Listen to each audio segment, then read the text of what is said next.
कहानी नीरू की है। पंजाब की नीरू की शादी दिल्ली के राहुल से होती है। दिल्ली कितना बड़ा शहर है ना, लेकिन आप लोगों का घर तो बहुत छोटा है। हमारे पंजाब में तो ये बड़े बड़े घर होते हैं कि मजा ही आ जाता है। कोई बात नहीं नीरू, मैं भी तुम्हारे लिए बहुत बड़ा मकान बनाऊंगा बहुत जल्दी। नीरू के पिता जहाँ पंजाब के जाने माने व्यापारी थे, वहीं उसका पति राहुल दिल्ली में एक सिंपल नौकरी करता था।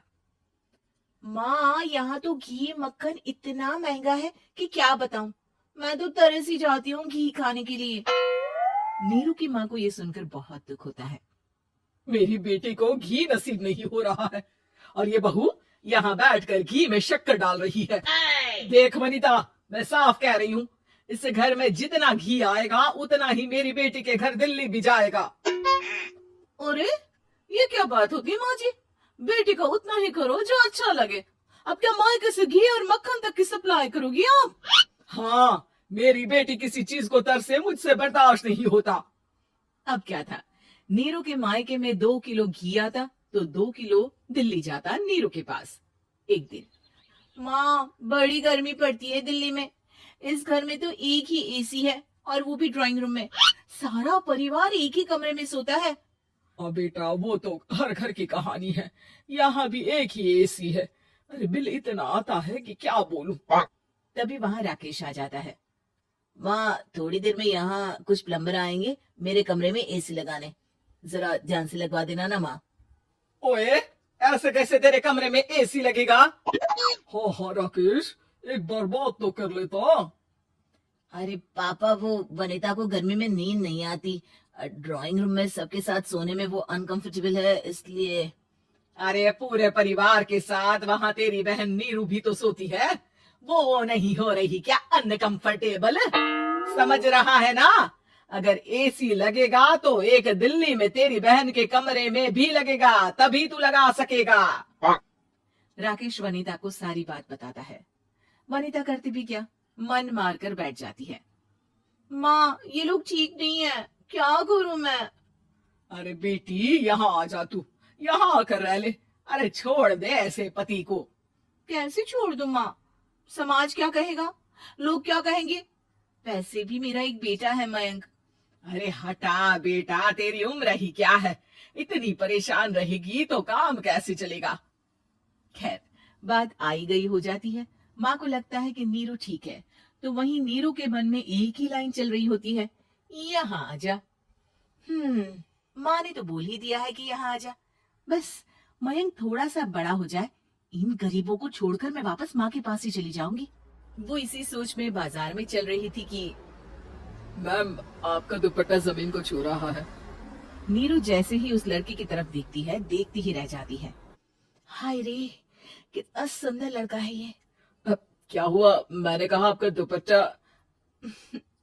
तो खुद ही उठा कर दे दो ना। लड़का समझ जाता है कि नीरू उस पर फिदा हो चुकी है। वो उससे उसका नंबर लेकर चला जाता है।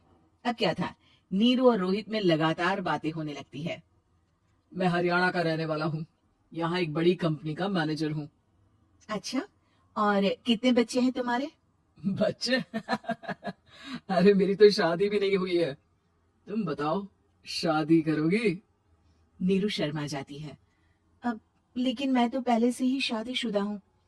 मुझे फर्क नहीं पड़ता, बस तुम शादी कर लो, भाग चलते हैं। बहुत पैसे वाला हूँ मैं, हमेशा खुश रखूंगा तुम्हें।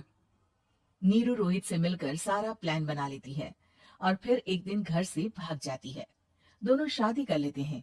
शादी के बाद, क्या बात है नीरू, तुम्हें परेशान सा देखता हूँ, सब ठीक तो है ना? हाँ हाँ, सब ठीक है।